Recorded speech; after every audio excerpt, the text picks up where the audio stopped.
Olá, olá. Eu quero compartilhar com vocês uma dica literária. É um livro muito especial. Muito especial. Eu gosto muito da literatura que trata mais a questão histórica, mais a questão filosófica, né? Mas esse livro aqui é algo muito especial para mim.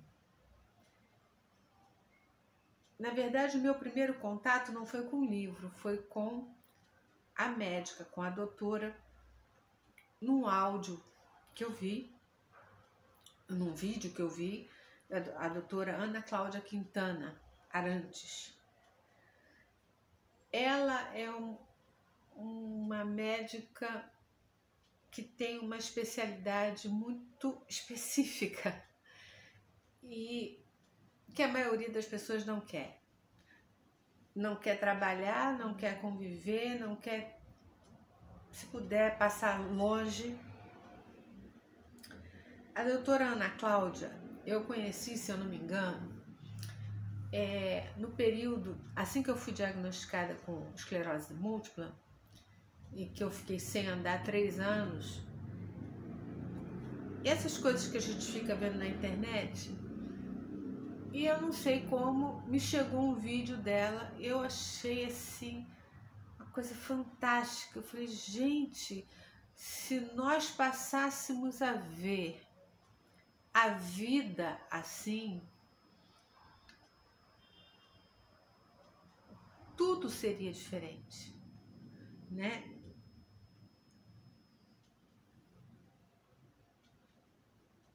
E aí eu achei esse livro. Na verdade, eu achei 2 livros dela, mas eu estou lendo esse primeiro, que são Histórias Lindas de Morrer.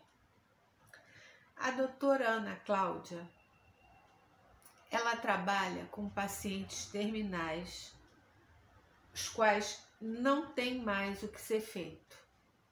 O diagnóstico é senta e espera, né?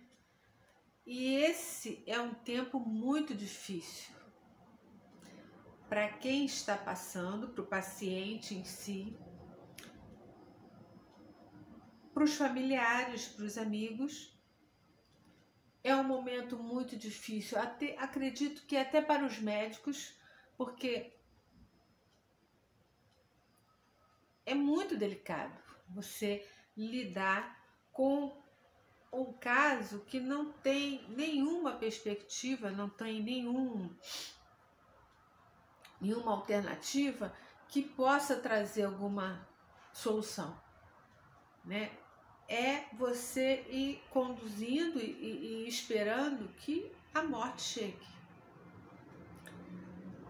E ela decidiu se tornar, vou dizer o quê? Uma médica paliativa.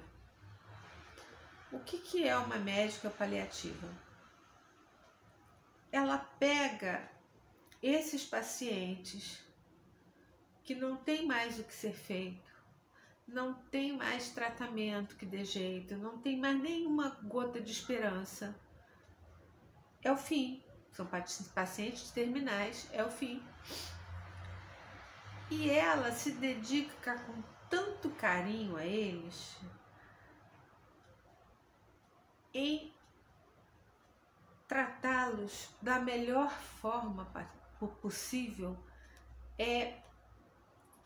no tratamento paliativo, no sentido de tirar todo o desconforto possível. Ela sabe que não vai curar, o paciente sabe que não tem cura, isso fica muito claro. Isso é uma das coisas que eu acho mais bacana na doutora Ana Cláudia.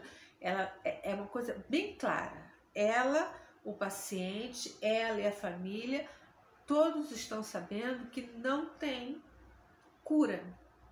Então, o tratamento é paliativo que, enquanto a pessoa estiver viva, ela vai cuidar dos sintomas minimizar ao máximo o sofrimento, a dor, o mal-estar, a falta de apetite,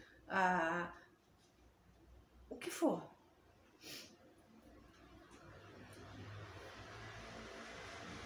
E eu ouvi o vídeo que eu ouvi dela, que eu me lembre, ela estava dando uma palestra para estudantes de medicina e eu me pus no lugar do estudante de medicina e fiquei olhando aquilo, eu fiquei muito impactada.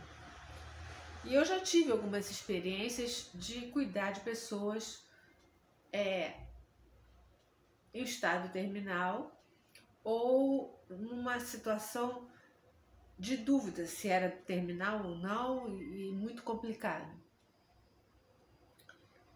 E mesmo antes de eu conhecer a doutora Ana, eu já tinha o meu modo de agir, o meu modo de pensar batia muito com o dela.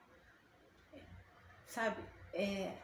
Uma pessoa que aparentemente não está ouvindo, não fala, não reage, não interage, mas eu nem conhecia ela, mas eu penso como ela.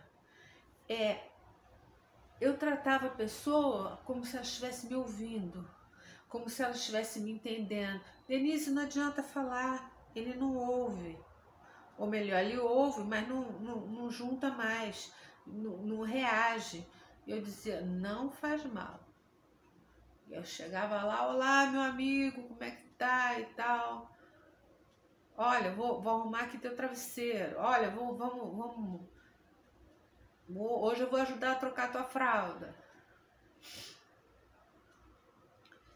E sempre me diziam, não adianta mais falar, ele não responde, ele não tem mais. E eu particularmente, eu tive uma experiência muito forte com esse meu amigo, que já faleceu, porque não adianta mais, não adianta mais. Né? E um dia, ele sempre reagia, sempre arranjava um jeito de se comunicar comigo. Era uma experiência muito forte, inclusive porque ele não tinha esclerose múltipla, mas tinha uma das doenças neurológicas da família. Então era muito doído para mim ver um amigo naquela situação e também ver aquela situação como uma situação futura, possivelmente futura. E ele sempre reagiu.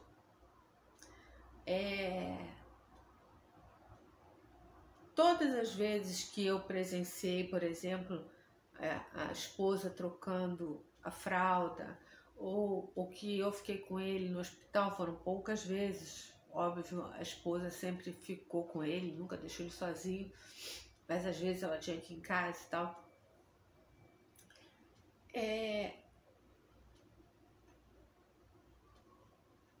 Ele, por exemplo, se alguém ia trocar a fralda dele, se alguém ia tocar nele, ele olhava para mim, sabe?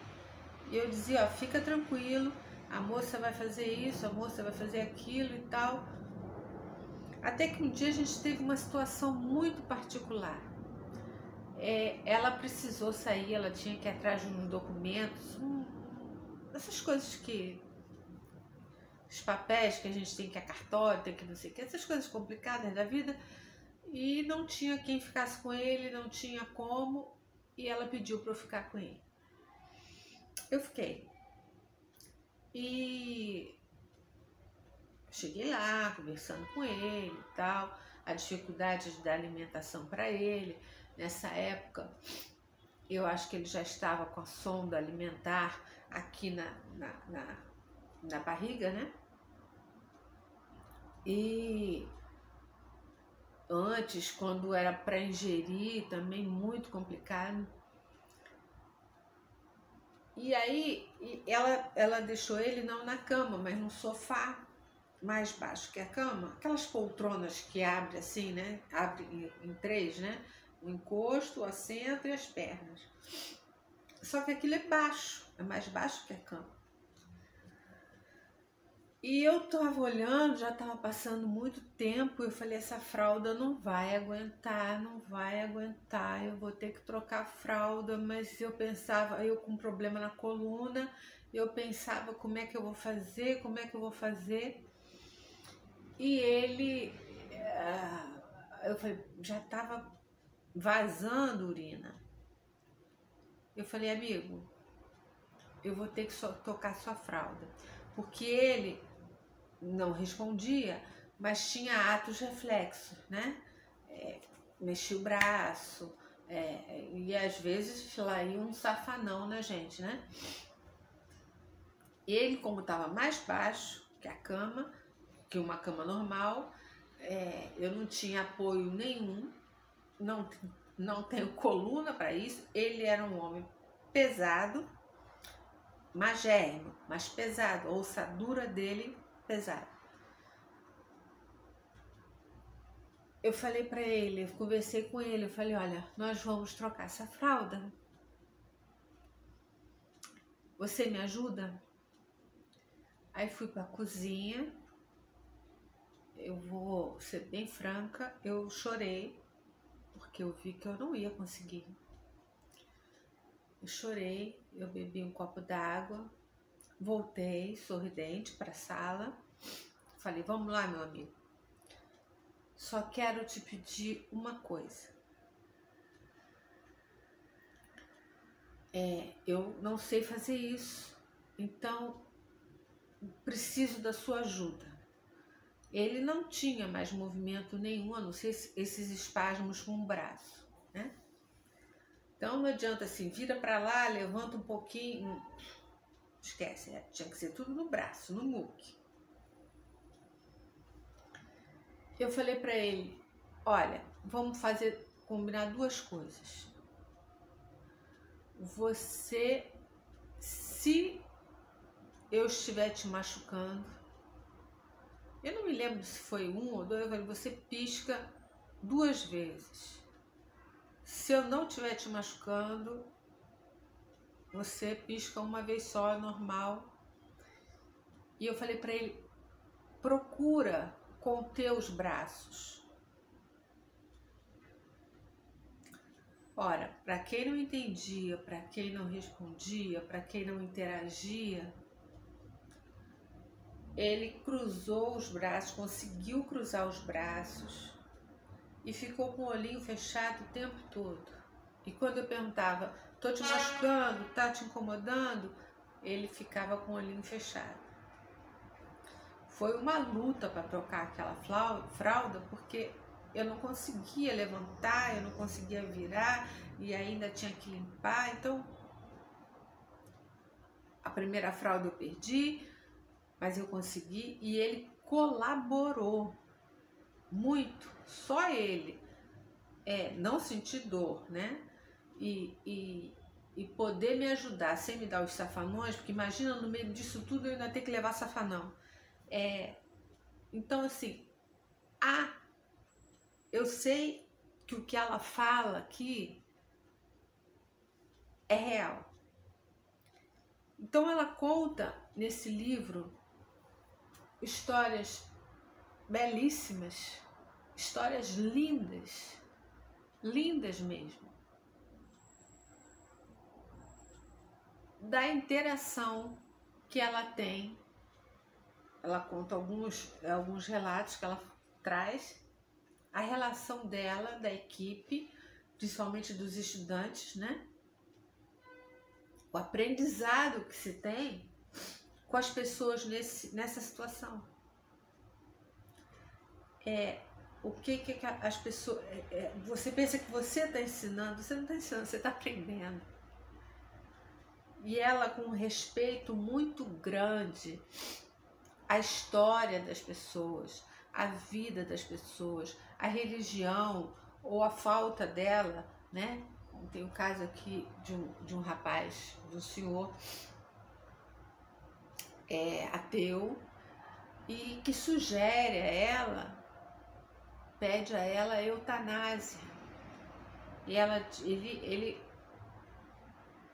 ele vai pressionando, pergunta: a senhora tá pronta para me ver morrer? Aí ela já saca o que ele quer. Ela fala: tô.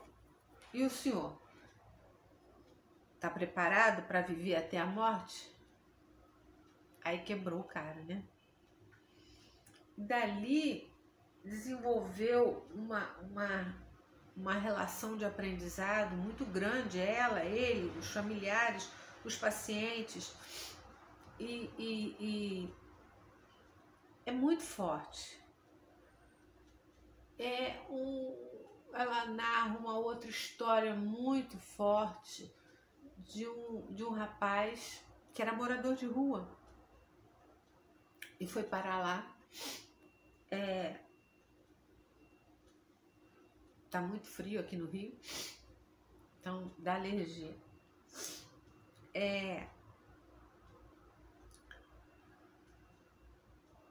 Mas ele era uma pessoa que todo mundo gostava no bairro. Ele morava, inclusive, no quintal de uma casa em que o proprietário não estava usando a casa, mas deixava ele ficar lá. Quer dizer, dormia ali na varanda. E ele vai parar lá. E ele é uma pessoa muito querida e tem um relacionamento muito legal com ela, com todo mundo, com os outros pacientes e tal. E aí, como ela sempre pergunta para todos os pacientes, o que você quer? Qual é o seu último desejo? Um que tinha câncer no pulmão disse que queria fumar. Um outro, que é uma história belíssima, um senhor que estava como esse meu amigo, numa situação que não falava, não respondia, não reagia, já tinha mais de 2 meses que não interagia, nada. Mas como ela sempre orientou os estudantes, né, os residentes, a palavra residente, você trata com dignidade, com respeito, com educação. Então você entra, você dá bom dia, na hora de sair você diz até amanhã e explica tudo que você vai fazer. Olha, agora eu vou abrir sua camisa para auscultar o seu, né? Agora eu vou fazer isso assim, assim. E uma menina chamada Thaís, essa história me impactou muito. Provavelmente eu vou fazer um destaque no texto com esse capítulo. Ela se dedicou tanto a esse moço, ela se identificou tanto com ele, ela conversava tanto com ele,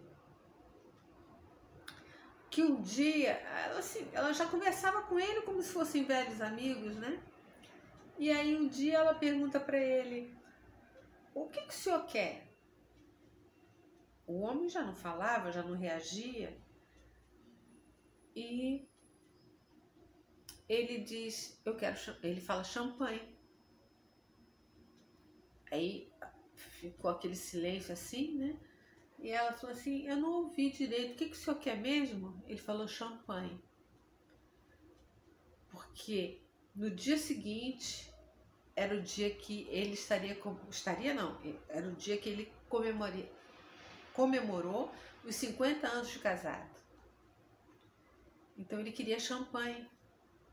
E a nutricionista liberou champanhe sem álcool, mas liberou e fizeram. É uma história linda. E esse rapaz que morava na rua, quando ela chega lá na frente, pergunta para ele passou meses lá, chegou lá em estado terrível, ninguém pensou que ele fosse viver tanto tempo. E assim, as pessoas, a partir desse tratamento, eu acho que esse que é o enfoque, eu estou me perdendo. A partir desse tratamento de respeito, de valorização, de dar valor, entender a história, sabe? Querer ouvir sem críticas, sem julgamentos, sem independente as religiões, a falta dela. Isso levanta as pessoas, sabe? Levanta. Então, esse senhor pediu champanhe. O rapaz que morava na rua, ele passou meses ali, ele não comia, não podia, já estava tudo muito complicado. Ele tinha, se não me engano, um câncer no esôfago, uma coisa muito complicada. Ele já estava comendo, ele ajudava os outros pacientes, ele passeava pelo jardim, ele teve uma festa de aniversário, um churrasco de aniversário que fizeram para ele. Ele comeu o churrasco, comeu a carne, tomou a Coca-Cola dele, revigorou. E quando ela perguntou a ele o que era o último desejo dele, ele disse: eu quero a bênção da minha mãe. Eu quero ver minha mãe. E aí toda a equipe se mobilizou para localizar a mãe, e aí foi uma história. Então são histórias lindíssimas. Que aí você vai falar assim, mas pô, vou ler histórias de casos terminais, sabe? Ninguém vai te contar das feridas, tem uma ferida aqui, não. É história humana, são as emoções. E são curas emocionais que acontecem nesse processo. Porque, como ela mesmo diz, nesse período,